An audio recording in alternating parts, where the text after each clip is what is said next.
I thought you witnessed two young men pitch unbelievable baseball given the circumstances. To be able to go out there and do what they did was borderline amazing. You know, to have a couple-hour delay and both of them go out there and toe the rubber for 9 innings, I thought was a pretty special baseball game. And fortunately for us, we basically got one more play out of a freshman. Kind of. Yeah. So in the second inning, we got the bases loaded. Seth has a little bit of wildness, hit batter and a walk. How big was that strikeout? Well, we're never worried, and he's never worried. But yeah, I think that was probably a big play. I think anybody that scored first in this game had very good momentum because you're facing two good pitchers. You're not going to get 7, 8, 9 runs right now in the first couple games. I don't see it happening. Seth, what were you thinking about after you walked that batter to load the bases? My main focus was just getting out. Really, I knew I had to throw strikes, and I have my team behind my back always, which always gives me a little bit of confidence out there. It's the name of the game. Just throw strikes. And either the other team will get themselves out, or we'll be fortunate enough to get a strikeout. Paul, talk about your home run. What were you looking? What kind of pitch were you looking for? Strike. That's it, really. Strike. Coach Brown called you aside right before that. Did he say anything? What did he tell you? Basically, had the first two guys in the inning swing early in the count, and I swung at the second pitch anyway, but it's right there. So. He just felt there. We thought a couple seniors maybe jump balls a little bit with Conrad and Austin, and I just told him slow the game down a little bit, and they're probably not going to respect you too much. There's 2 outs, and he took the first. I said, take the first strike no matter what. You're going to get a pitch to hit. I don't think he was going to go with an off-speed pitch, and he did that in the conference tournament, conference championship game. He had a big 2-run home run to basically win the conference tournament for us. So, but his play up the middle, I thought, was even better. Paul, you run those bases pretty quick. What were you thinking? Were you thinking it was off the wall, or? I was just pissed.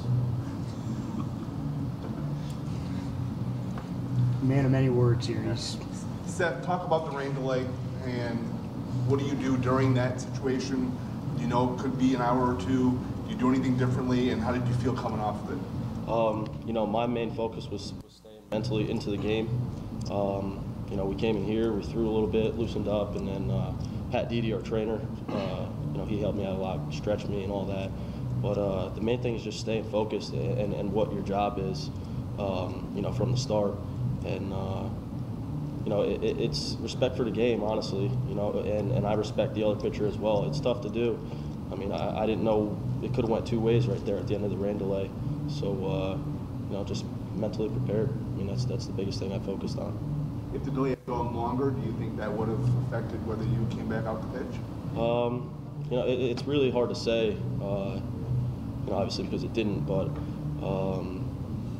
Probably not. I mean, it's College World Series. You got adrenaline going, and I wanted that game. What was going through your mind, Joe, when it came to that? What do you base the decision on, whether or not he's going to come back, or how long are you going to let him go for after a delay like that? Probably the fundamentally right thing to do is not put him on the mound again for a student athlete. I went to Seth and I thought my pitching coach and our trainer did a great job with him because they stayed focused the entire break, and there was a plan as to what to do, when to do it. And I told him when he came in, I said, you've done, more for this program. You do not have to go on the mound. I'll put someone else on the mound. You've done enough for this program. You don't have to go out there. I just want you to tell me that because I'll take you out at any moment. It doesn't have to be now. But, you give kids choices, and sometimes you got to take those choices away. And he convinced me in a tremendous fashion, and he didn't have to prove anything to me or our team. Coach, fast forward to the 9th inning. Emory gets a batter on. The catcher's unable to sit there and move him forward on a sacrifice. How big was that double play? Yeah, I thought it was Austin, and we almost pinch ran for Austin because he's dealing with some issues, and we chose not to for defensive reasons. And, you know, not that our other young man couldn't have made that play, but Austin's an exceptional first baseman.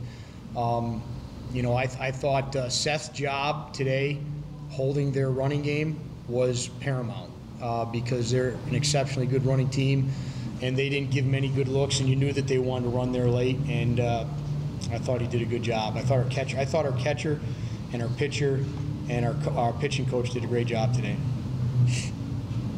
We didn't do it. I didn't score any runs.